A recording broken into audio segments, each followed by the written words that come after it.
The Diary of a Wimpy Kid movie trilogy released in the 2010s had surprisingly good live-action adaptations of the books. The charm of those silly misadventures and humorous stories transferred over very well to this different medium, and the filmmakers even added in things like character development and fleshed out plots to change things up. So fans of the series weren't just watching live-action versions of the books. They had different things and certain spins on the books to freshen the source material up and give fans a worthwhile movie. As far as my household is concerned, these are the only Diary of a Wimpy Kid movies. We don't talk about those other films. Until now. Alright, enough joking around. The first three Diary of a Wimpy Kid films weren't perfect, but they were decent enough adaptations that certainly tried and mostly succeeded at keeping the charm of the books, and were different enough to warrant such adaptations. Everything after that though, not so much. The films after the original trilogy really don't understand what made Wimpy Kid so great, and why fans pick up the books in the first place. So in today's video, I'll be dissecting the good live-action Wimpy Kid movies and what made them so good and worthy of an adaptation, then moving on to the long haul and the Disney Plus films to discuss where things went wrong. On March 19, 2010, the first Wimpy Kid movie released in theaters, and it was good for the most part. I think the only thing I don't like that much about this film is I wish it was a bit more different from the source material to really justify the switch to live action. Now, I know why the movie industry adapts books into films, but I'm just saying, there should be more than a financial reason to change mediums. Like, I know sometimes the film industry wants to adapt a book into a movie because most people would probably watch a movie aside from reading a book, considering the difficulty difference between the two. So a visual medium like a movie gets more people into the franchise by making the story more digestible and easier to consume. But I don't know how you could say the same about these books when they're already pretty damn easy to read. Anyways, when we talk about change between the original book and original movie, we have to bring up Angie. Angie's a 7th grader that follows Greg and Rowley around because she thinks they're different from the rest of the 6th graders and are worthy of observation or something like that. In my opinion, I didn't really care for her that much, considering she doesn't really add anything to the plot or conflict. It's not like she pushes for Greg or Rowley to try something new or think a different way. She's kinda just there. She adds her commentary, then buzzes off. I guess in a way, she's supposed to be reflective of the audience in that she can see right through Greg and does try to steer him in the right direction. But no matter what actions he decides to take, she still roots for him and wants him to succeed. I also do like how the filmmakers showed off a bit of Angie's motives to give her some other stuff to do besides talk to Greg and Rowley throughout the film, and make it seem like she went through 6th grade and learned a thing or two.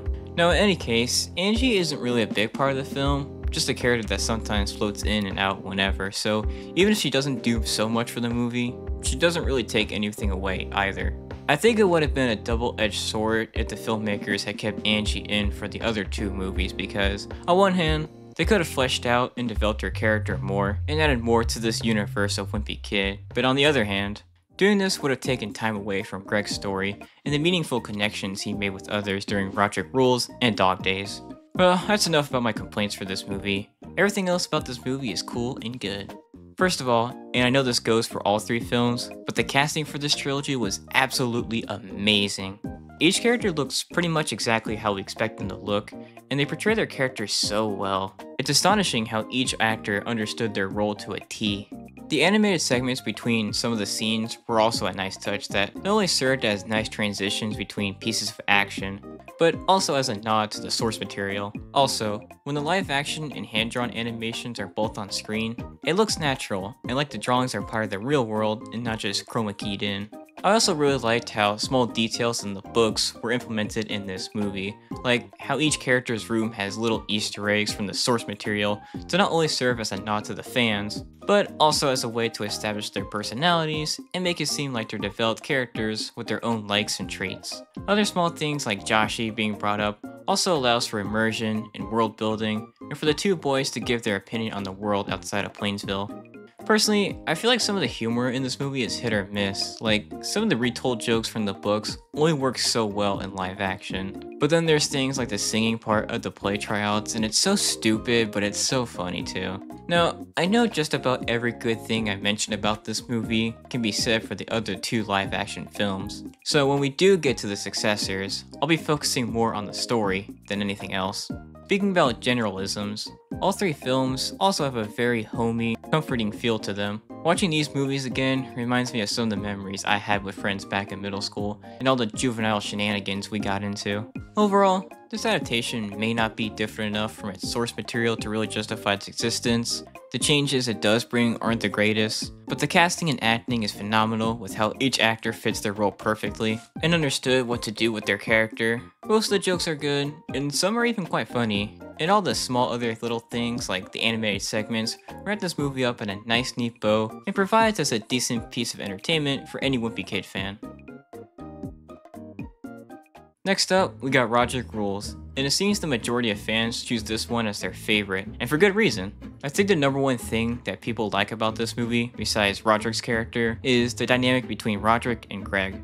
It felt natural for each of the brothers to try and get on each other's good side because they're family, and when they do connect with each other, great things can happen, like having juvenile fun or strengthening their bond. It felt rewarding when Greg and Rodrick were finally getting along because they decided to break the chain of constant bullying and bickering between them to start something fulfilling and loving. Unity appeals to the human mind, especially when it comes to family. Then, when this new brotherly bond got broken, it felt so shattering to be back on square one again, and to see both characters fall back into their old mean habits when the audience knew they could be better.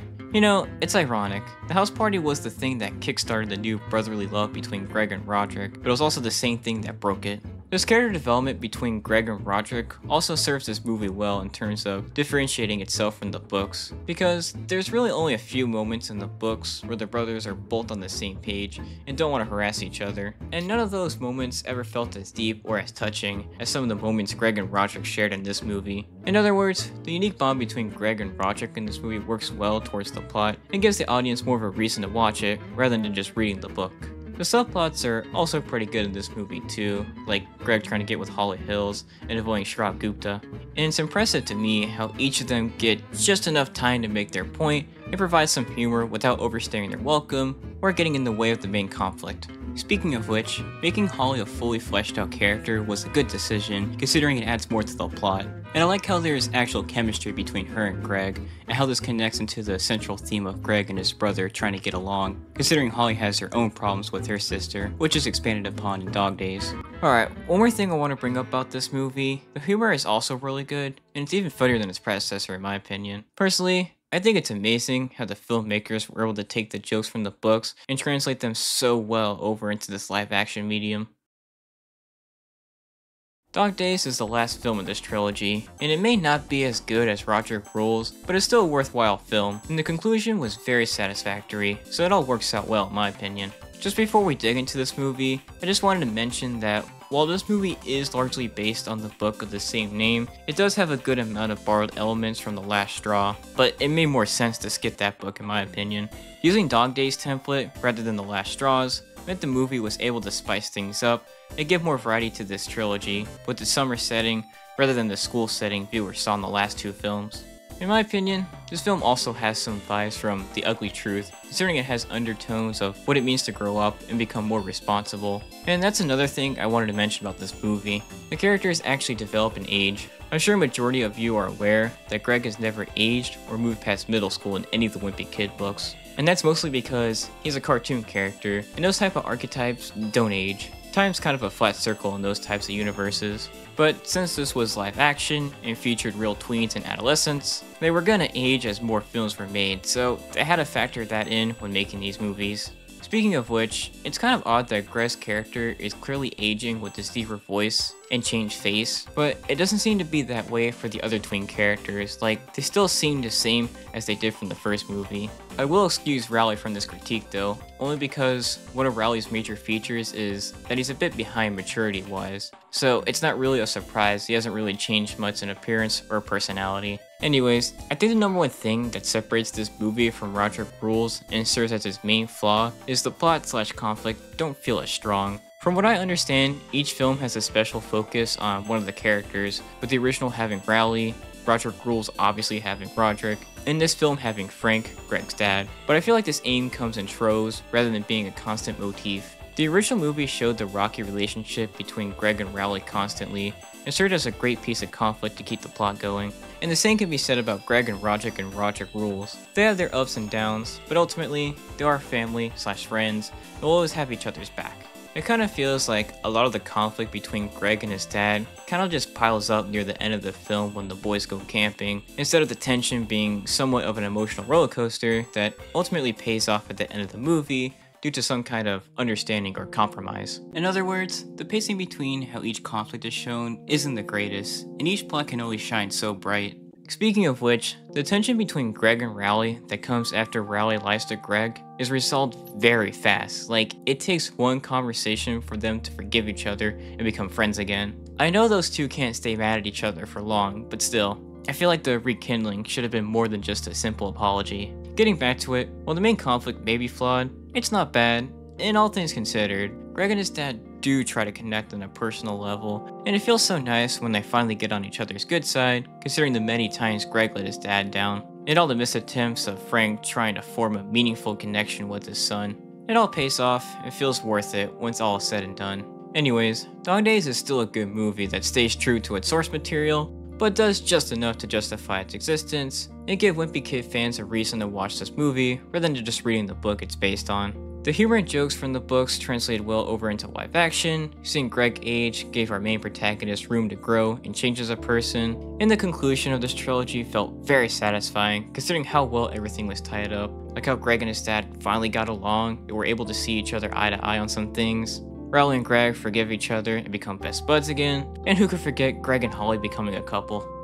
Alright, well, that's all the movies from the original trilogy of Wimpy Kid films, but there is something I wanted to bring up before we move on to the worst piece of this franchise, and that is the accompanying behind the scenes book that shows what it took to make these movies. It was originally released just after the release of the first movie, but new editions came out after Rodrick Rules and Dog Days with additional behind the scenes content from those movies. In my opinion, this book provides even more evidence as to why these films were so good and in line with the source material. In between the pages, I read about all the small little details that the filmmakers considered when it came to making this film, and they all just make so much sense. For example, the filmmakers wanted to make sure the movie felt timeless, so that it didn't age itself and that any generation could watch it without it feeling like it was from a certain time period. So they did things like choose specific clothes for the characters that didn't adhere to any particular style that may have been addictive of a certain decade, and tried to avoid any kind of mention to the newest technology.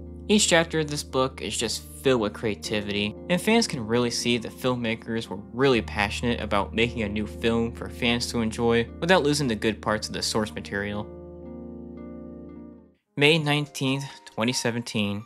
A tragic day for Wimpy Kid fans, really. The live action, the long haul movie released in theaters, and just about everybody, including people that weren't even that big of fans, were not impressed. To be fair, nobody was really looking forward to this movie anyways because of the whole Not My Rodrick drama. For anyone unaware, this movie had an entirely new cast because, well, the previous cast, unlike any character in Diary of a Wimpy Kid, aged, as most youngins do. So, if they wanted to keep the youthful spirit of the juvenile characters, they had to get new kids to portray them. I'm sure everybody understood that, but a lot of people were dismayed at the portrayal of Rodrick by Charlie Wright in this movie, with many citing this version of Greg's older brother as a massive downgrade from the amazing performance from Devin Bostick from the original trilogy. All of that aside, Charlie Wright playing Rodrick is the least of this film's worries because it's pretty bad, so let's just dive right into it. First of all, the cast. Now, I don't know how good these actors really are, considering this is the only movie I've seen them in, but man, they just don't feel right for this. The way each character in the original trilogy bounced off each other felt so natural, almost as if they were all made to play those characters. I can't say the same for this movie. They don't gel with each other, like, at all. They feel so different from one another, and there's no synergy and connection between any of them, really. Speaking of which, they really butchered the Heavleys in this movie. Greg is way too goofy in this film. Rodrick is, well, quite frankly, a dumbass. Susan acts like a complete Karen, and Frank, he's just there. Like, I can't really think of anything he did to really change the plot, or did anything to show unique character traits, you know, personality. Secondly, the story is nowhere near as strong as it should be. Now, I knew this film's plot wasn't going to be anywhere near as good as Rodrick Rules, but still. The plot is kinda all over the place with all the shenanigans the Heffleys run into, and I feel like the central idea of Susan trying to get the family to have a good time together doesn't feel relatable until after Greg and Rodrick leave the gang convention. You know, I feel like Susan wouldn't have been that bad of a character in this film if she wasn't so obnoxious with the whole let's be a family thing. Like don't get me wrong. I do want the Heffleys to have fun and love each other, but oh my god, sometimes that damn woman takes it too far. You remember how I brought up how the filmmakers of the original trilogy wanted to make their movies timeless, and that they didn't fit a particular time period, that anybody of any age could watch it and understand it and relate to it, and just to do their part to make sure the movie didn't feel outdated at any point? Well, the other reason I brought that up is because there's some things in this movie that painfully dated, and if you've ever seen the movie, you probably have a good grasp on what I'm talking about. The biggest example of this is Diaper Hands. Seriously, it's so unfunny and out of touch with actual meme culture that it just comes off as so cringy. Not even the kids that watched this thought this was funny. Okay, in a post-ironic sense, it is kind of funny, but that's not what the filmmakers were going for. There's also the Matt Digby stuff, and everything about this guy just feels so out of touch with what youngsters actually enjoy about internet streamers. And it really felt like the filmmakers were trying to connect with the target audience, but I don't think any kid back in 2017 would have looked up to him. Like, he uses a controller for a mobile game that seemingly uses a touchscreen, and he doesn't even turn on his Xbox to play some shitty games that suck ass. I think the biggest thing that separates this film from the original trilogy, and is probably the biggest reason it falls on its face, is there's no charm to it. The Wimpy Kid franchise is charming, the books have relatability, the stories are funny and sometimes wacky, and all of its good aspects were transferred over to the live action movies. I can't think of one charming thing in this movie, and that really cripples it. It makes the story flat and boring. The jokes aren't funny, it don't work, the dynamics between characters doesn't feel natural or realistic, and it doesn't really give viewers much of a reason to keep watching. If I have one good thing to say about this movie is the animated segments do look better. They have a more detailed background and better shading, but that's about it in terms of the positives. The biggest thing that boggles my mind about this movie is it was directed by the same person that directed Rodrick Rules and Dog Days, David Bowers. How is it possible that the same person that gave us the best adaptations of Wimpy Kid also made the worst adaptation? How in the world did we go from actual character development, strong emotional plots that weren't hard to follow, and funny jokes that were translated well into live action, to uninteresting events, making the Heffleys unlikable, and overall, just a dull movie? Alright, one more thing. Just like the first 3 live action movies, The Long Haul also has its own behind the scenes book that goes over what it took to create the film. The reason I bring this up is the difference between the passion and care for the source material between these two is illustrated quite well here. The first movie book, or books if you count the revisions, not only showed all the typical behind the scenes type stuff, but also gave readers a look into how they kept things in line with the source materials, so that fans would feel right at home watching this movie, and just as a good general practice to give the movie personality and its own identity. This other book focuses largely on what it took to make certain scenes, and a bunch of other typical things filmmakers do to make a movie, like crafting the story, getting the cast together, choosing locations, the whole 9 yards. But there's hardly any pages about how the team tried to stay faithful to the books so that it made sense of the franchise and made it more than just a wacky, typical family road trip movie. Since The Long Haul was review bombed and wasn't technically a box office success, Fox decided to stop making Wimpy Kid movies for the time being, so for a few years, there were no movies being made, but that all changed in 2021. Since Disney bought Fox, they decided to create their own adaptation of Wimpy Kid, and it was even going to be animated, so it sounded like a sweet deal. The teaser they showed looked pretty good too. The art style and animation looked nice and appropriate to that of the book series. But then, the movie came out and it was below par.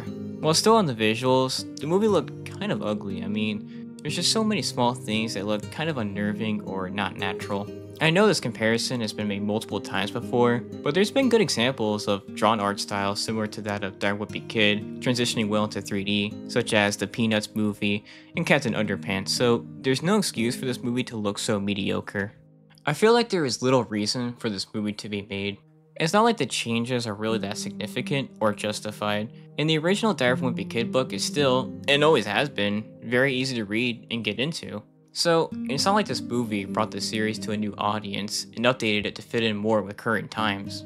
The first live action movie had some change to spice things up, and even then, at least every other aspect was quite good, so even if it didn't do too much to freshen up the source material, it was still a fun, cute, charming little movie to watch. Can't really say the same here. To add to my point, think about all the Diary of a Wimpy Kid memes you've seen on the internet.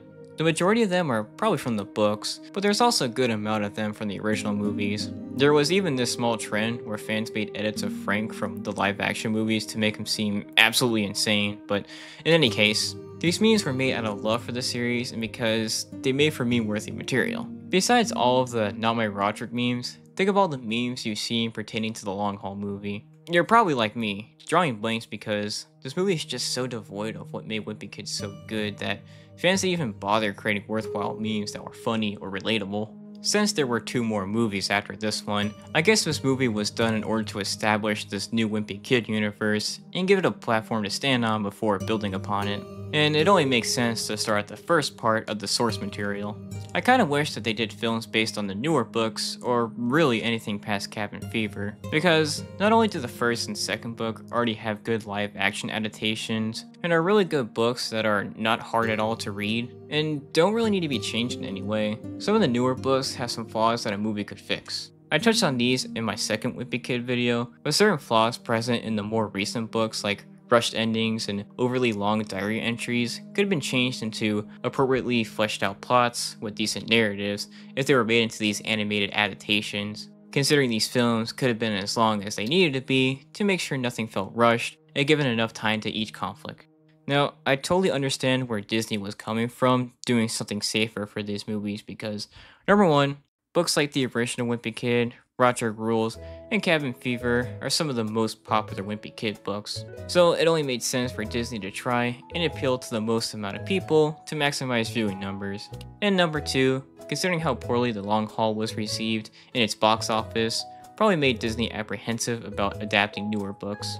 If there is one good thing to say about this movie, is all the small details in the background. There are small things here and there behind the characters, like certain posters and objects scattered throughout the movie, which are not only just neat little references to the books, but they also help the immersion of this film by really showing out the personalities of each character, and making it seem as though they're actual people with their own traits, likes, and history. Overall, I don't have too much to say about this movie. I just think it's kind of boring, not innovative or different enough to warrant its existence, and there's a good amount of things that feel unpolished about this movie, like the visuals and animation. There's also this poorly compressed audio of Susan Heffley during the Halloween storyline. We were worried sick about you two. Where were you boys?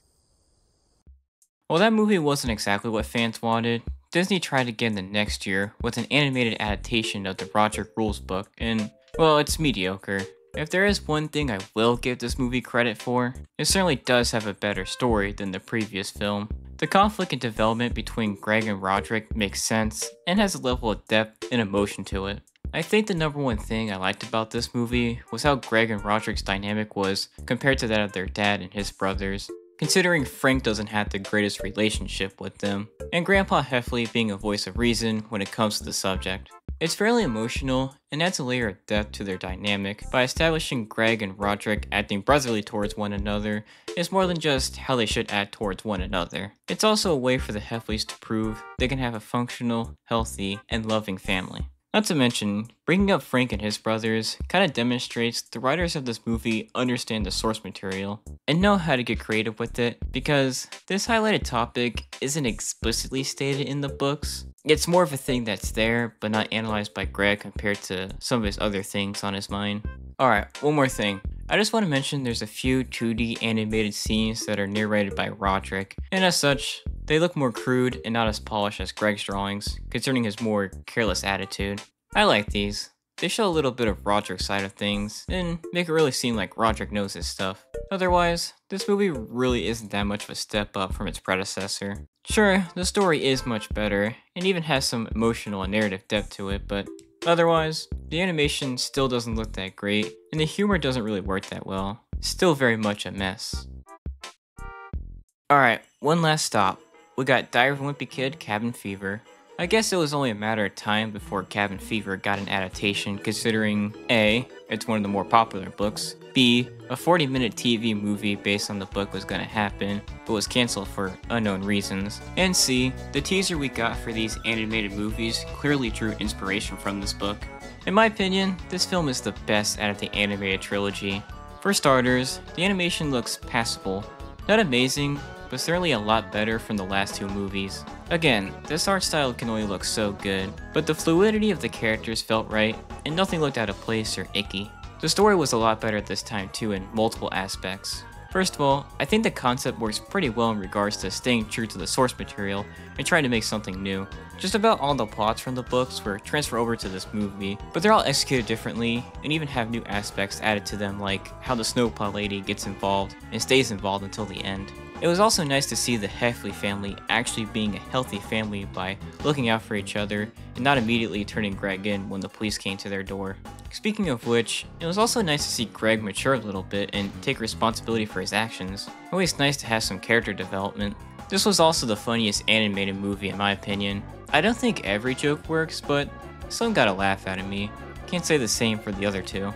So, in conclusion, Cabin Fever proves to be the best animated Wimpy Kid movie with the best looking visuals, new enough story that doesn't stray too far away from the source material, but does enough different things to justify its existence. Most of the jokes work and aren't disruptive, and the story has some depth and good payoff. Just for the record, none of the animated films have a behind the scenes book, which I guess makes sense. I can't really imagine what it would look like considering it's all animated. Well, that's every single Wimpy Kid movie so far. Things started off pretty good with the first 3 live action movies that still hold up today with the way they changed the classy Wimpy Kid books into more fleshed out stories with character development and deeper plots and how they don't feel dated or from a completely different time period. The filmmakers clearly cared for the series and knew the source material and wanted to give Wimpy Kid fans a new experience that fit in with the vibes of the books. Then things took a turn for the absolute worst with the long haul, with just about everything being horrible and going against everything that made the books and the first 3 movies so good. The cast didn't have that same synergy or connection that bounced off each other to make sure every character worked. The plot was flimsy, and it has its cringy moments with outdated memes and over-the-top shit. Then things sort of picked up again with the animated films, but they're really not that great, except for Cabin Fever. That one's actually good. They don't look that great, and the stories don't do that much different from the books to make it worth the adaptation. You know, in a funny way, the books and movies had a similar downfall in that they lost some of their original charm and relatability aspect. Although I will say, at least the new books are completely new stories, not just retellings, and I can't lie. Reading about some of the over-the-top stuff in recent entries is fun, regardless of how ridiculous things get. Can't say the same for a few of these movies that missed the mark. In my opinion, I think the perfect adaptation for Wimpy Kid would be something like an animated cartoon. Since Greg doesn't age in the books and things don't really change, the showrunners could have a new story for each episode, and each of them could be their own thing that doesn't connect to a larger narrative, kind of like how the source material works. Jeff Kinney has even said that Greg is pretty much a cartoon character, so it makes a lot of sense. Well, that's all I had to say about these movies. Let me know what you think about each of these films in the comments, and as always, I hope you have an amazing day.